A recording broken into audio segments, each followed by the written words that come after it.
Let's crack open a beer and share some thoughts.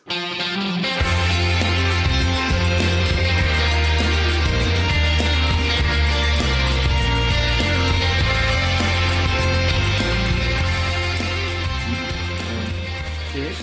Cheers.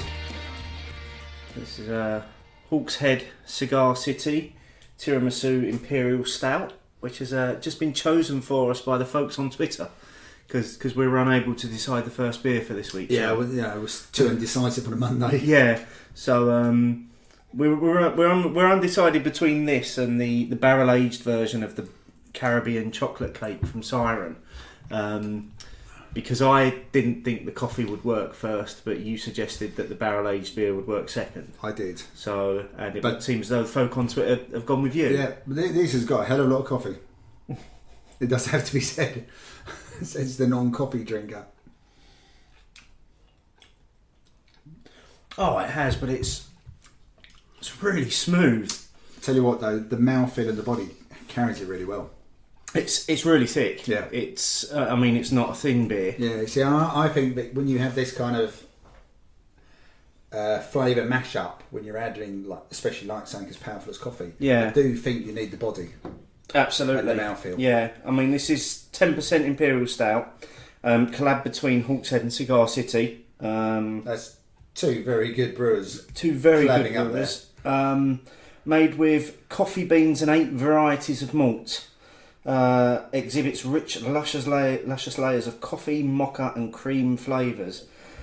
Well, I can't disagree with any of that. Yeah, I mean, I'm not sophisticated enough on the coffee to distinguish between the coffee and the mocha, but the rest of it, yeah, I mean, it's fabulous. Yeah, it's just an incredible nose. Yeah. I could just sit and sniff that all night long, but we do have a podcast to record. Oh yeah, sorry. Yes, of course. Evening. Evening, yes. So, what have you been up to in the last week, mate? Have you been doing much? No, not too much. I had a few beers at home. Paid a visit to one of our local brewery taps, the Billericay Microbrewery, on Saturday evening, just for a couple of beers before we went for a bite to eat with Michelle and her parents. Had a couple of pints of beer from Elgood's, the North Brink Porter. Okay. And if you remember, Wednesday was a pretty cold day. Yes. The North Brink Porter was absolutely delicious.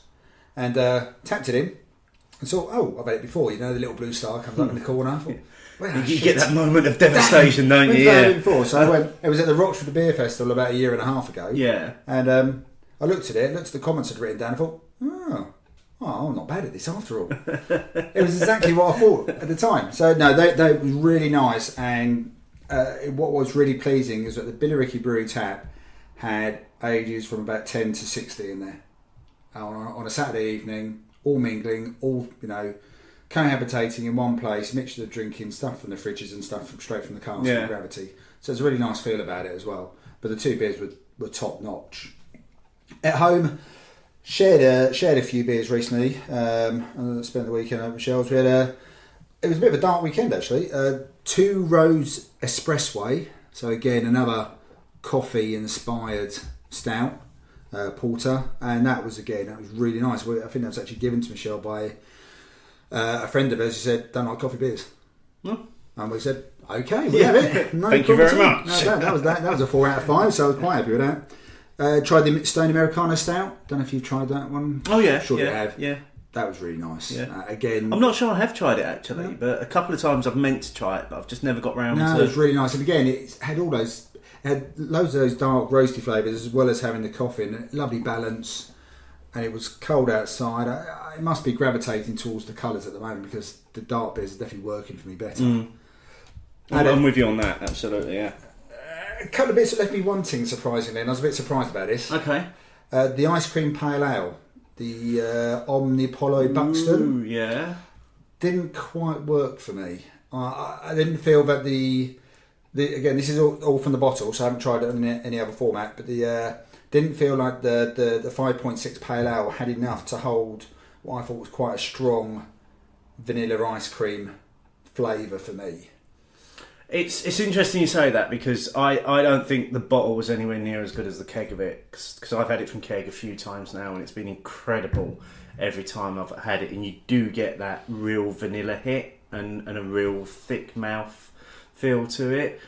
but you just didn't get that in the bottle. I No. just don't think it transferred to bottle as well as when you see it on keg. Okay, so I mean, again, like I said, it's a 3 out of 5 by my Untapped. So it's not like a disastrous beer. It just didn't feel as good as it could have done. 5 for me, but that's where I've had You've had the keg. I've had the advantage of having it on keg a few times. And another one, and this is one which I think you mentioned last week, but you really enjoyed. Now, I really enjoyed it, but it left me wanting it to be something more, and that was the Subluminal Black Imperial Stout that Buxton did with Clearwater Artisan. I did, yeah, I really you enjoyed really that. enjoyed it. Yeah. Now, I found it a really easy drink, gave a really good score. I just felt like there was more to come and never quite arrived. I didn't feel like it had the same body as some of the other 10, not like we've got now, this 10% Impy. Didn't feel like it had the same thickness and mouthfeel for me. Very clean. Had those flavours. I felt like there was something missing from a very good beer to turn into a great beer.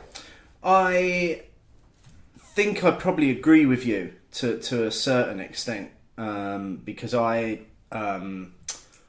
had it over Christmas, and I kind of battled with myself to drink it now, because I did wonder if at the ABV it would have been better off just being given a few more months. But in the end, I ended up getting stuck into it, and seeing where it went, and I did quite enjoy it, but I certainly didn't find it left me wanting at all. So yeah, it's interesting. Yeah, but definitely the dark beers have been coming to the fore for me over the last. Did you try the sour IPA? Yes, as well. And what did you think of that? I thought it was excellent. I thought really it was amazing. Amazing mix of flavours and styles, and the way that I think it was 7%. It was something like that. Yeah, so it wasn't as big a body as some of the other ones, but I thought it had some really interesting stuff going on. So yeah, I tried another stout, the Tuol Sour Galaxy. Oh yeah, and again that had a similar sort of feel to it, a real mashup of flavours and the whole IPA style going through it, but still with the sharpness of a sour. Yeah. I think when they mix up those styles and get them right, they are very interesting and good beers. Definitely. You have had a very dark week though, haven't you? It has been a dark week. I think Yeah. it sort of just feels with the weather. Yeah. And I find yourself starting to crave it a little bit. I know I do. I probably also had a few extra stockpiled, which I had stockpiled over Christmas, but didn't get around to doing. Yeah. Because I'm not feeling great. And I decided, right, I need to get into some of these. A few of them can stay. I've got a couple of rain shadows at home, some yellow bellies. If I don't get into them, that's fine. Doesn't matter, does it? That's not going to be. They're not going anywhere, are they? No, they're definitely not going anywhere. Yeah. What about yourself? Up to much? Not really. Ironically, my entire week, the highlight of my drinking week was Cloudwater Cask beer, which I was in the draft house in Old Street, and they had the Cloudwater Autumn Winter Pale Ale on. It was 3.9%, and I couldn't resist ordering a pint of it as my first beer. It was so good, I then proceeded to, I think I was on a one-man mission to try to empty the cask, because I ended up having about 6 or 7 pints of it. It was so damn good.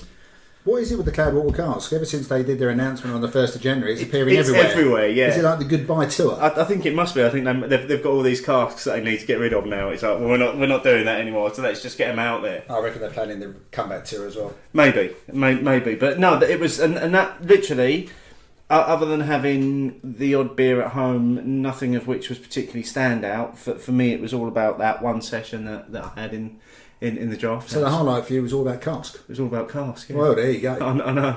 You heard it here first. Almost a news story of its own there. Which does bring us nicely into this week's news. So first up on the news, couldn't have missed this really. Yes, Caskgate has still been rumbling on over the last week. But what we've now had is Brewdog put out one of their normal Belts and Braces blogs, that was basically having a go at Aberdeenshire Council for not letting them buy some land. Went on to explain that they had the land valued at a certain price and that the council were trying to screw them over by asking them for more. They wanted to use the land to build a hotel and a distillery, promising to bring hundreds of jobs into the area, and basically in normal brash brewdog manner, maybe just taking the whole thing a little bit too far and suggesting that they were going to look elsewhere to build their new empire. And Aberdeenshire Council actually responded. Yes, I saw that. And made the point that the land had already been earmarked and that the way that Brewdog had it valued was representative of an agricultural value more than as a developmental area. Yeah. So the council suggesting that their cost was right. So Aberdeen, if I read it rightly, Aberdeenshire weren't saying no. They weren't saying no. They were just basically Brewdog had it valued at £5,000 per acre, and the council have tried to charge them £300,000 per acre. And Brewdog were basically saying that you're essentially just trying to take us for our money. I mean, it seems to be quite a big difference between both parties. Yeah. James Watt then went on to Twitter and said he's willing to pay double what the land had been valued at, which I'm guessing is £10,000 per acre. Yeah. To that. Now, a new story in itself, but I suppose the question that I wanted to explore of this was Brewdog's approach to it, as in we're going to take to social media to basically moan that we haven't got what we wanted. Do you think it was the right approach? Do you think it's going to have got them anywhere? I would think not, and there's a strange part of me that hopes not as well, because I'm fairly certain if I was applying for planning permission, for example, with the council, and they weren't happy with the plans, and I just suddenly took to social media despite everything else, I think I'd make my life harder, and I don't think I'd get much sympathy from anyone, if I'm being honest. I mean, maybe Brewdog have got to the point where they feel they've explored every other option, and Aberdeenshire Council just weren't talking back to them at all. Yeah. I mean, there is, like I said, there is a big difference between those two valuations. There is, and surely there's a middle ground that can be reached that's best for all parties on that. Because, whatever your viewpoint of Brewdog is, you can't deny that they probably will bring jobs and money and people by expanding. Absolutely. If you're going to build a hotel, that's going to employ hundreds of people on its own. Yeah. If go right through from cleaning staff to your receptionists, everybody that makes that hotel run. Yeah. And it would be great if they came from the local area. But also, what a facility to have on your doorstep, because that's also going to increase. That's going to increase the number of people going to visit Brewdog itself as well, isn't it? It becomes, although it probably is already a destination place, it becomes a place where people stay and they think, well, we can actually do this for a couple of days now. Yeah, yeah. This is our base. We may well then travel to see other parts, but that's our base. Our base is where we know that presumably the hotel will have a decent stocked Brewdog bar. Which actually wouldn't be a bad thing, because most hotel bars are crap. Wasn't there talk of when they first had this idea of having the Brewdog Hotel, they were going to have taps in each of the room that poured punk IPA? I think that was the suggestion. Anyway, dangerous. Let's watch this space on that one, because I don't think that one's finished yet, and I do think we'll hear more from that in coming weeks. Hopefully they get to an agreement. Yeah, I think that's the sensible way. Maybe keep a bit of it off. I don't think it needs to happen on social media. I think their lawyers can maybe talk behind closed doors now and sort something out. Anyway, they're paying their lawyers enough money. Exactly. Let them earn it. Yeah. Next up, as seems to be the thing to do at the start of 2017, Siren have laid out in quite a detailed blog what their plans are for the coming year. A few things I wanted to pull out of this was they're expanding. So they're getting a new brew house in February. They're going to upgrade their kit. It's going to allow them to produce more beer and help to produce clearer wort, and therefore a better end product, which I thought was quite an interesting statement in the middle of all of these words. You're just thinking no hazel bits there, aren't you? No, not at all. They're also expanding the brewery, so they're taking over another unit, which is apparently quite close to Elusive Brew as well. So that's going to hopefully enable some more cross-working between those two. And then half of the blog was dedicated to their commitment to continue producing cask beer. Unsurprisingly, and how much they value cask beer and all the rest of it. There was also some comments in there in terms of some beers that they're releasing, so some specials. They've got a beer called, ironically, they've got a beer called Moment of Clarity coming out in the next few weeks. Plus they're doing some collabs and the normal sorts of things you expect from Siren. But you can check that out on their website, sirencraftbrew.com. /the-year-beer-ahead. Well, hopefully they can get some of their cask out of their homeland. Well, it would be nice to see it a bit further. I don't see much of it in East Anglia or London. We see Craft Beer Co. You can normally guarantee will have a Siren cask on. Okay, in most of their bars. Oh, okay. Normally, it's normally Undercurrent or Liquid Mistress is the one that you'll find on in their bars. But great that they've come out and said we're still going to do what we do. We're expanding. We're just going to do a bit more of it. So this week we're hearing all of the events are now being announced for what is, I think, the first beer week of the year. So Sheffield Beer Week be running from the 13th to the 19th of March. Loads of events announced as we've recorded today. Events from Magic Rock. There's one where Siren and Elusive Brew are doing an event together, so maybe that's some indication that they're going to be doing a lot more this year as well. But just loads of stuff. I think there's a Beavertown one as well in there. Loads of stuff going on Sheffield Beer Week. Check out the website sheffieldbeerweek.co.uk for all of the events and how to book. And then just finally, festival announcement ahead of tonight's discussion. Leeds Beer Fest have announced that tickets are now on sale for this year's Leeds Beer Festival. They can be picked up at leedsbeer.com/ticket-info. So I would certainly recommend, I know it's one that we're looking at doing this year. Yeah, definitely looking at that one. Getting up to Leeds, because it is a great event in a fantastic venue, the sort of venue that money simply can't buy. Yeah, no, what are the ticket prices anyway? Do you remember? It depends on which session you want to go to, but I think daytime ones are about £7 something, and evening ones are about £8 something. So they're not expensive. Okay. Tickets. Okay. Yep. No, I'll be definitely looking into that shortly. Yes, me too, and it's certainly an event I'm looking forward to going back to this week, which does actually bring us on quite nicely. We've done 2 links there in one show so far. We have, yeah, 2 seamless links. No one knows. Which, if you hadn't mentioned, just would have sounded amazing. I mean, that this would have been almost award-winning stuff right now, had we been able to have just done it seamlessly. But that does bring us on to this week's opinions. Opinions, opinions, opinions, opinions. Where we asked the question this week, is the UK reaching craft beer festival saturation point? Now, I asked this question specifically on the back of an announcement that we didn't cover last week, which was the Beavertown extravaganza, which will be taking place in London on the same weekend as the Leeds International Beer Festival. A couple of days later, Indie Man announced that they were moving into September as well, and all of a sudden September just began to feel a little bit crowded for me. So I wanted to put this one out there to see if other people had the same thoughts. So the options we gave people are absolutely, not nearly, or what.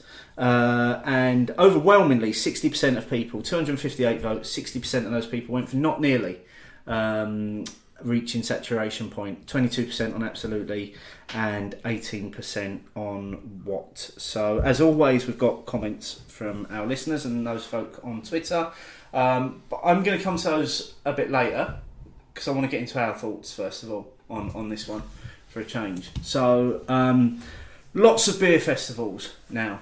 Camera beer festivals, local beer festivals, craft beer festivals. Lots of new ones already been announced this year. So we've already had Hop City announced for Leeds over the Easter weekend. We've had the Beavertown extravaganza announced as well. What do you think in terms of beer festivals in the UK right now? Well, I guess, there's always been plenty of camera beer festivals. I know this doesn't strictly come under the criteria of the question you asked, Steve, but there's easily more than probably one camera-related beer festival per week, if you looked at the UK beer festival calendar for camera. Mm-hmm. So there's always been a lot of those, but I guess for a lot of them, they're very much for their local area. Some of the big ones like the National Winter Ale Festival, Great British Beer Festival, and some of the larger regional ones which attract a very big crowd regardless. Maybe they have a wider audience, but they tend to be localised. I think what we're seeing now is and I put this in inverted commas, the must-go to beer festivals, the craft beer festivals, the Beavertown Extravaganza, London Craft Beer Festival, Indie Man obviously has definitely gone into that category. I mean, you could almost argue that, with your various beer weeks as well, which are almost a festival and a celebration of sorts, they just happen to take place in different places across one city, you are starting to get a crowded calendar. But every one of those weeks also has a festival either end of it. Yeah, they do. They either do a bookend or culminate, don't they, in the festival? I don't think you've reached saturation. I do feel that it feels like we're back ending a lot of it to the second half of the year, and while it probably doesn't affect maybe everyone as consumers, it is a little bit grating to find them clashing. For me, I don't understand the clashing. Yeah. And on a slightly separate note, for me, I'm finding the increase in the all-in ticket price a bugbear. Okay, well let's take both of those as two separate issues then, because I think it's probably fair to say that the question was a purposely prickly one, the way I worded it, because I wanted to elicit certain responses.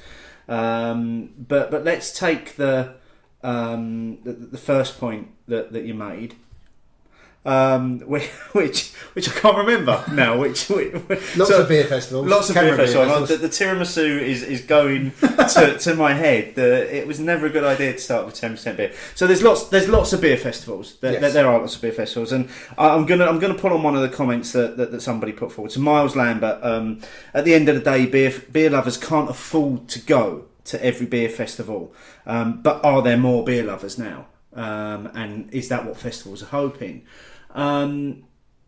There's a hell of a lot of beer festivals now, and if you want to do a good spread of them and experience what I'm guessing is probably going to be some of the best beer that you're going to find in the UK this year, because a lot of breweries will make beers specifically for some of these top-notch festivals. I'm guessing so, and they have done in the past. Yeah. Trying to get to them all is... You just can't do it, can you? I don't think that... Well, when they clash, you definitely can't.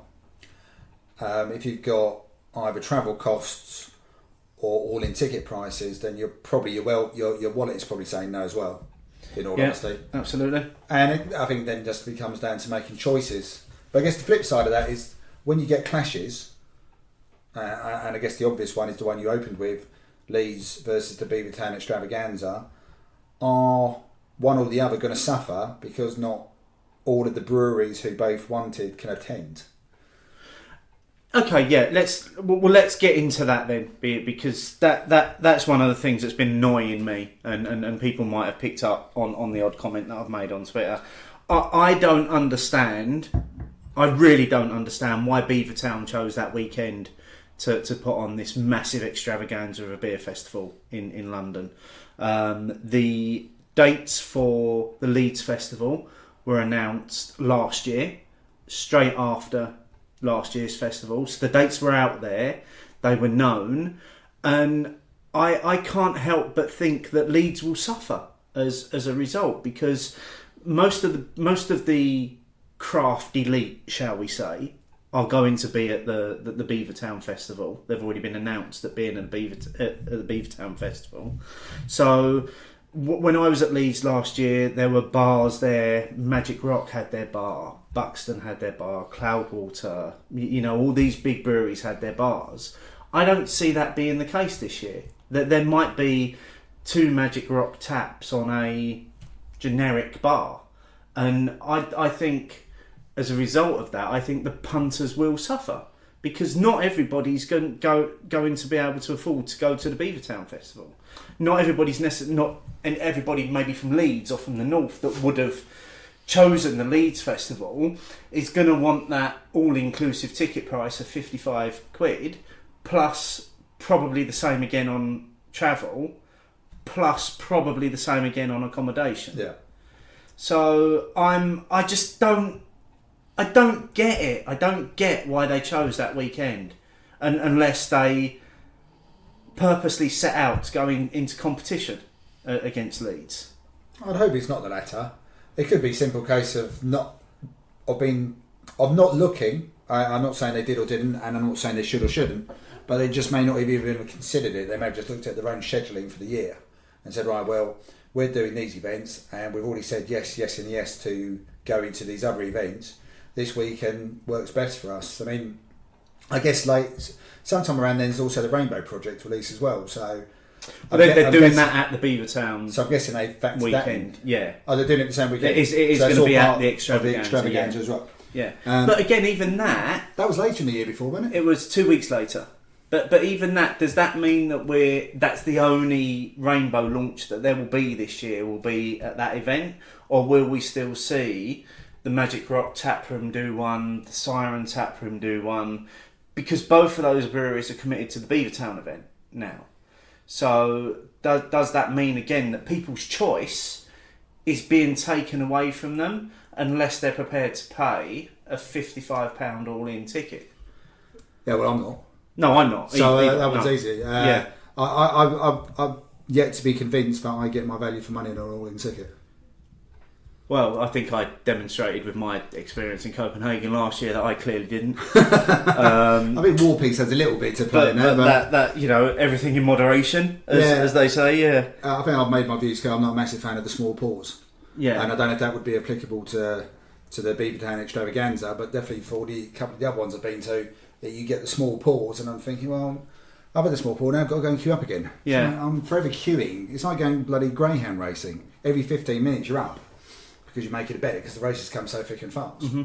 It's like, for goodness sake, I just want to sit down and enjoy my beer and have a chat. Yeah. But yeah, I would say ultimately we're not at saturation point, but I'm not really understanding the calendar. I'm not, and I think on that note, let's pick up with a few comments that people made, because they do fit into that kind of calendar thing. So Ian Sutton at Ian Sutton 12 said, yes, they're becoming as predictable with choice of beers as the Cameron ones are, which I thought was an interesting statement, because despite what I may or may not feel about Camera festivals, you do at least get a variety dependent on where you are in the country, because it's all local stuff. Yes. So I'm maybe not so sure. I get where he's coming from with that comment, but I think maybe at least you get the local choice.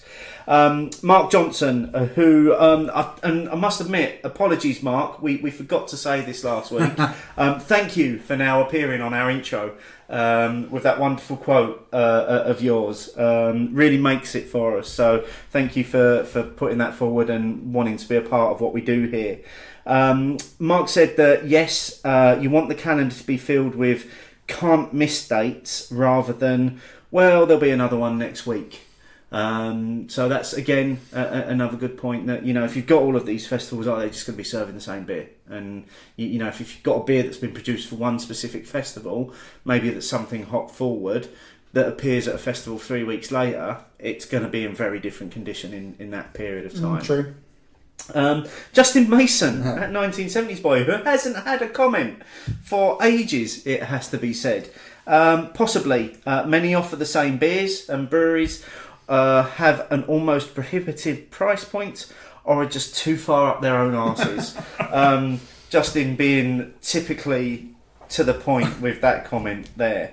Decos at Decos, nope. Provided they each offer something different. Again, that choice thing, which can be the problem with festivals in general, that they don't offer enough difference between them. And I have to admit that doing both Leeds and Indie Man last year, there was a certain element of, I've already seen this beer. There's nothing new here. I want to try something new and different. And then Clayfish. This was he's made a couple of comments. This one was from a few weeks ago. This one, can't all these fucking festivals just sort their calendars out? And then there was another one today, which I think you promised to quote. I can't remember what it was. Verbatim, wasn't there? Let's see if we can find his comment from earlier on today, which I think was probably along the same sort of lines as that one. It was definitely along the same sort. There was a couple I picked up on as well while you're looking for that. Russell Boutique from Russ Boutique said there's room for plenty more, but organisers need to respect standing dates and remember there are 52 weeks in a year. Yeah. One from another one of the guys we know who goes to the Essex Bottle Share, Thomas Marshall. Not nearly enough, but the timing and management needs to be improved. Additionally, August to September is possibly the worst. And someone agreed with that comment straight away. I agree with this completely. Retimings. Didn't he go on to say that was something to do with hops not being at their best? Yeah, then? yeah. He went on further to say we have a lot of time from now when the hop index is good and temperature is perfect for beer. So why not now? And then someone said, yeah, March would be perfect, far enough away from Christmas, etc. Yeah.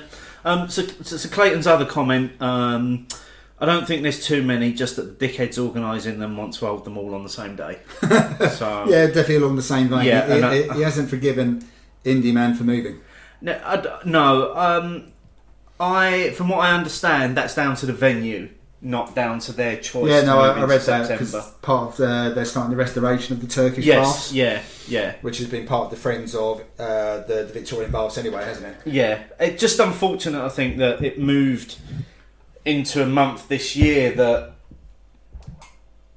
a few days before there was already a lot of negativity about because of the clash with Beavertown and Leeds, and I think they probably knew that for a while, but they probably felt as though maybe they had to put that out there. Well, you can't leave it too long to make your announcements these days. Yeah. Not only that, you're also coming off the back of what can be quite a busy August, at least for. And this isn't to alienate any of our good friends and listeners up north, but London Beer City in August.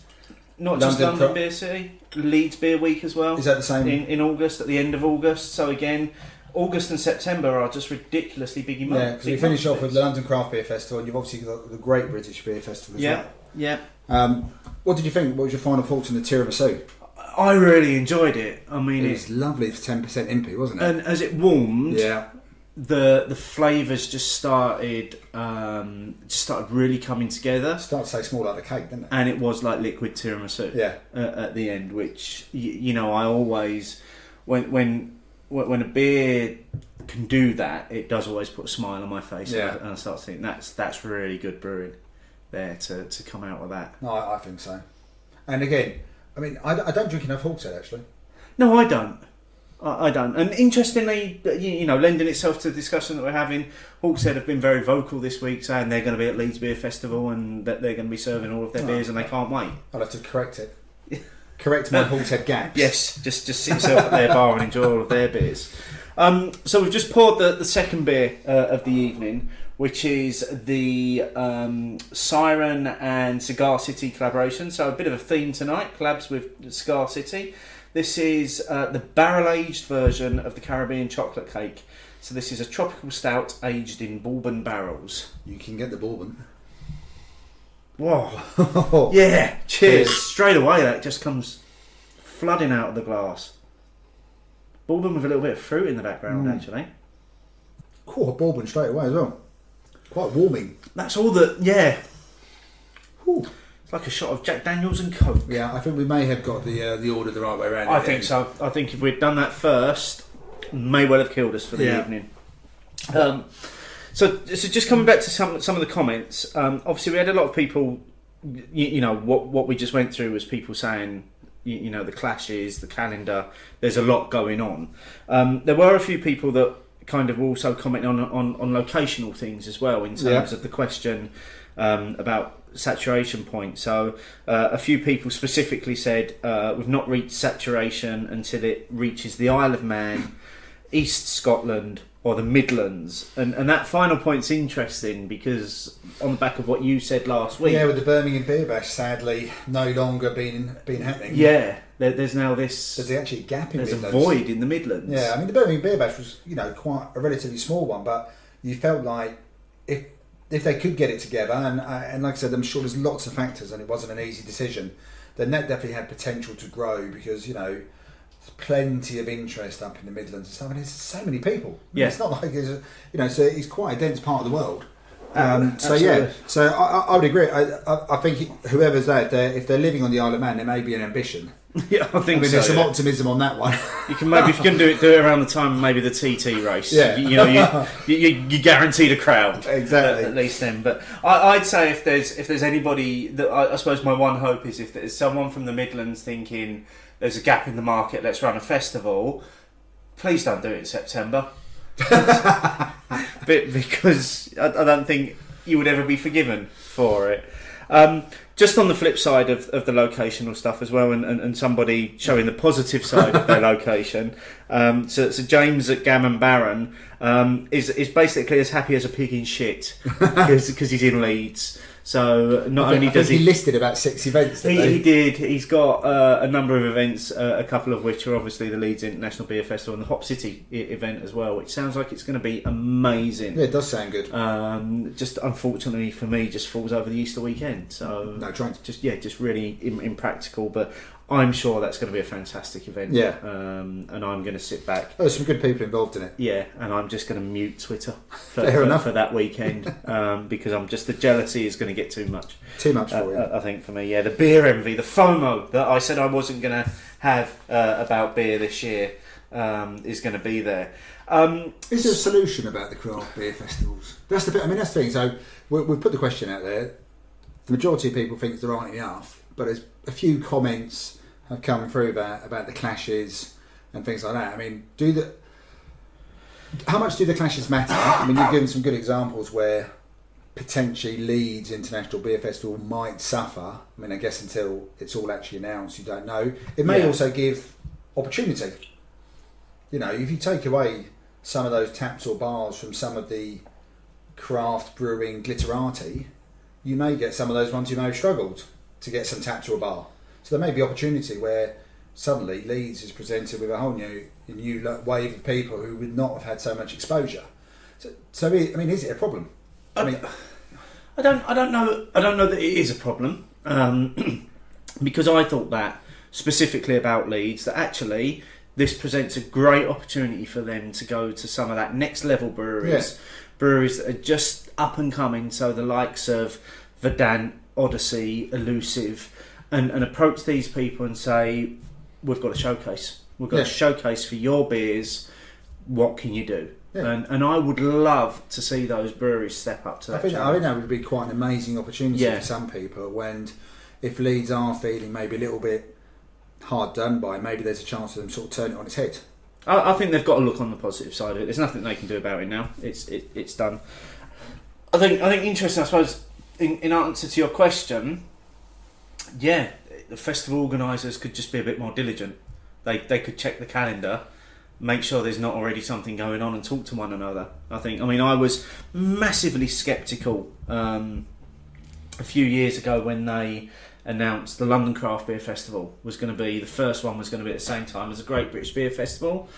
I was like, I can't ever see that working, but I think they've proved it does work because actually you've got a lot of people in town for the Great British Beer Festival, so why not showcase the best of craft at the same time? Yeah, well, I did both in one day a couple of years ago. Yeah. However, I would say that last year my favourite beer was the Cask beer at London Craft Beer Festival. I remember you saying, which was... But that could just be because of the quite music strange, as well. But just talk to one another. And the other thing would be, I suppose, a decent directory of beer festivals.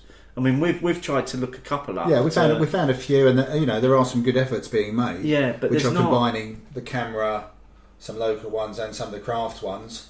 But then I still think that in this, we're always told the community, the beer community. So I'm sure it would have been easy enough to find out. I think it would have been. I think it was big because even with my limited attendance and bringing it back to the Leeds Beavertown thing again, which I can't help but do. I've only been to the Leeds Beer Festival once, which was last year, but I always knew that it fell on that weekend in September. Same as I always knew when Indie Man. Yeah. Until this year fell, even though I've only been twice before. So my first reaction when Beavertown announced the extravaganza wasn't even the amazing breweries that they were announcing. That's the same date as Leeds. I see. I had a different reaction. I was going £55. You're having a laugh. Fingers crossed. I think already the Beavertown Festival is going to be a massive success from the amount of people that certainly on my Facebook timeline are telling me they're going to it, and from those others that I've seen have said they've already bought their tickets, and I hope that Leeds is a strong enough festival with a strong enough beer community around it to not be a failure this year. I suspect that because of the community and there'll be a lot of people I bet there'll be a lot of people who will actually deliberately go to it now. I mean, there'll be a bit of a let's go to Leeds. Best get our tickets booked then before they sell out. Yeah, we should probably do that, shouldn't we? Yeah. And on that bombshell, shall we move on? Yes. It's time. Oh, it's time for the Prizeless Prize. Well, there was some good ones this week. Yeah. I've really enjoyed looking through it this week. I will do a couple of postings with the runners and riders and the winner. And the winner was actually in a tie with himself. Okay. Million Bevs obviously went to Brighton the weekend just gone and took quite a few pictures. But my favourite one was a part of a pub that was empty with half a pint of cask under a sign that simply said ale. Brilliant. That's all you need, really, isn't it? So it didn't have to say anything else. That was it. Taken a little bit further back, so you can see the pub, the couple of chairs. As if someone was going to sit down. Like that one. So nice. I'll post that. So congratulations, your big box of nothing will be on its way to you soon. Brilliant. And as always, if you want to have a go at winning one of our infamous big boxes of nothing, put a picture on Instagram. Use the hashtag Cheers, guys. And if it's the one that attracts itself to Martin's eye next week, you might be in with a chance of getting yourself one of those boxes. Definitely. Bringing back the blog roll. We've not had this for a few weeks. Yeah, you've got to say that carefully as well, haven't you? Yeah, we've been too busy talking, haven't we, over the last few episodes before Christmas and last week. What are the blogs that have jumped out at you this week? I'm imagining there's still a few aftershocks of Cask. Would you believe it if there was some after Caskgate? There was a welcome return to a friend of the show and friend of ours, Conor Murphy. Obviously, if Man United had beaten Liverpool at the weekend, this would not be getting a mention now. But it was a 1-1 draw, just about right, I reckon. He after a year's absence, which I think he probably blames on Manchester Beer Week work and having a child, pathetic reasons. No excuses. He came back with a really good blog called Cask Beer at a Crossroads. Personally, for me, it was the most well balanced viewpoint so far. Off the back of the Cask Beer announcement from Cloudwater, well worth a read. And as ever, these are the link will be in the show notes as well. But it didn't stop there, and I'm sure I missed some as well. So apologies to anyone else that I missed. About Cask in particular. About Cask. Hopefully Pete's still picking them up on his roundup of you mentioned him. Oh yeah, we wasn't going to talk about him this week, was we? Damn. There was another one from KM Flett, which was off the back of Pete Brown's blog today about Cask Ale. And again, there were some very interesting points in it. Quite short, quite snappy. But there was one bit in here that caught my eye. It said that CAMRA says it plans to investigate how much secondary fermentation in the cask actually takes place in some well-known cask brands. I think if CAMRA follow through on it, that could be some really interesting results on that. Yeah. Some really interesting results. That could be a real game changer, couldn't it? I'd love to see the results of that if they made them public. What if the results weren't what they wanted? Do you think they'll ever see the light of day? No idea. I have to admit, I'm not sure. There's a scepticism in there, isn't there? There is from me. Yeah. But the fact that someone's actually mentioned it and actually CAMRA said that they plan to do it, that probably wouldn't have been said 5 years ago. It just would have been taken as read anyway. Yeah. So that was good. And the link to that bit was Pete Brown's why it's time to say no to bad cask ale. And effectively, Pete explains his decision on turning his back on cask unless he knows it's a good pint served well from someone who cares. Mm-hmm. Again, the links will be in the show notes, and it's again another well-balanced piece about his own personal relationship with cask now. And I think this is where a few people are now starting to come from, is how do they feel about it? Not the overall view about cask, but what do I think about cask is where people seem to be coming from now. So I still think there's probably be a few more of these, but these are the three which definitely caught my eye this week. So I don't think Caskgate is over. I think it's still rumbling on, isn't it? And definitely. I think people will still continue to want to have their say. About it.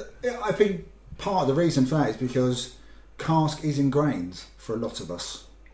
From a certain, there may well be an age differentiation between certain beer lovers, but cask is what a lot of us gained as our entry into learning there was more than yellow fizzy beer. Mm. So I can understand why there's more for it to run, to be honest. There was one piece which touches upon the subject matter tonight about festivals. It's from the Malting floor, ramblings about beer in the brewing industry. Again, a very good piece about events, and it's some quotes both from the Leeds International Beer Festival organisers and also a couple of sentences from Logan Beavertown's. While he's the leader of the pack. So again, that's well worth a read. We've got a few decent quotes in there and a bit of information as well. Yeah. So that's worth a shout. No, those are the ones which caught my eye. And if anyone sees anything else that Pete or us have missed, then let Pete know and then he can let us know. Absolutely, yeah. Or if anybody's just read a good blog that we've missed, let us know. Let us know. There's so many out there. Absolutely, and we can only try and cover off so many of them, of the ones that are out there and the ones that catch our eye.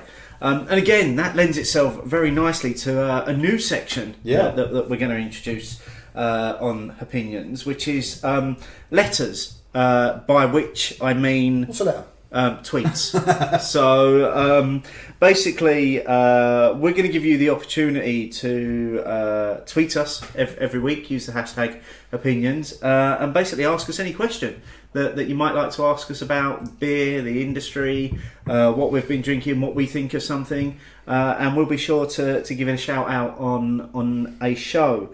So to start off our letters bag, tweets, I suppose, we've got 3 this week, which were kind of all linking in to last week's show, so it's quite nice that listeners are getting involved now. So Craft Beer Geek UK, at Craft Beer Geek UK, enjoyed the show, definitely with you relaxing on the fear of missing out and not trying to try everything, which was also echoed by Graham Solander at SolanderGraham.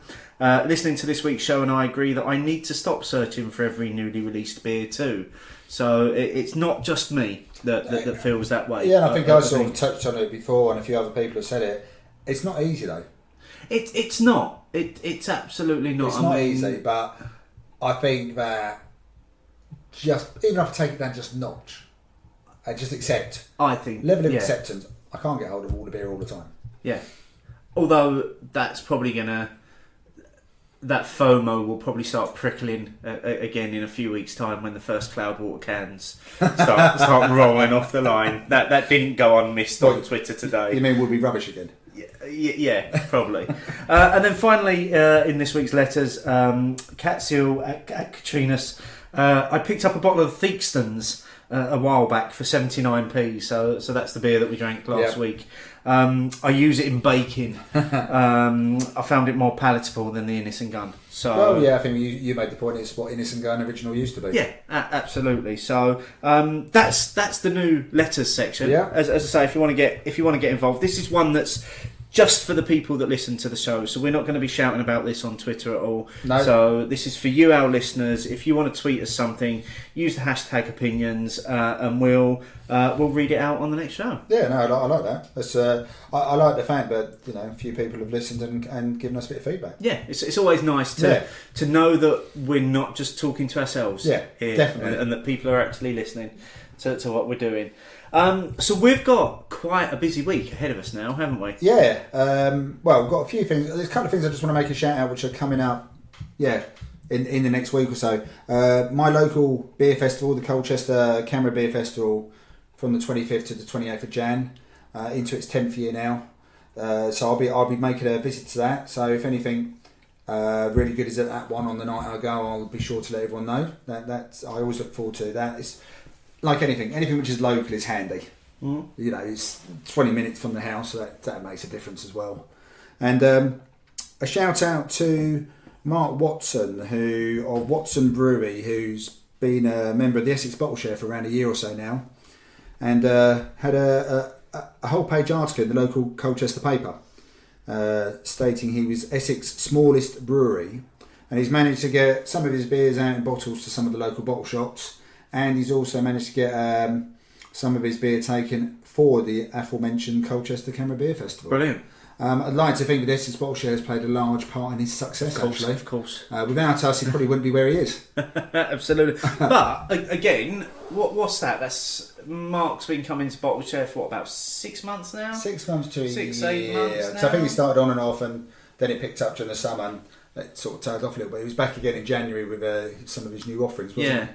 And he's always bought his own beers to the Bottle Share. So, in all seriousness, I do wonder whether he was using us as a bit of a test bed to see whether... God, yeah, we were like lab rats to him. That's all we were, lab rats. But we never had a bad beer from him. We didn't have bad beer from him either. Absolutely. So good luck to him. Yeah, no, really good luck. Really pleased to see that. So, but yeah, I mean, we've got loads coming up, Steve. We're busy this week. I see you all the time, don't I? This week, yeah, I think you're seeing me more than Michelle, actually, aren't you? We're heading up to Manchester for the Beer and Cider Festival, which looks like it's quite a big festival. Yeah, so I'm really excited about it. The 17-page PDF program that I've downloaded certainly suggests there's quite a few beers on offer.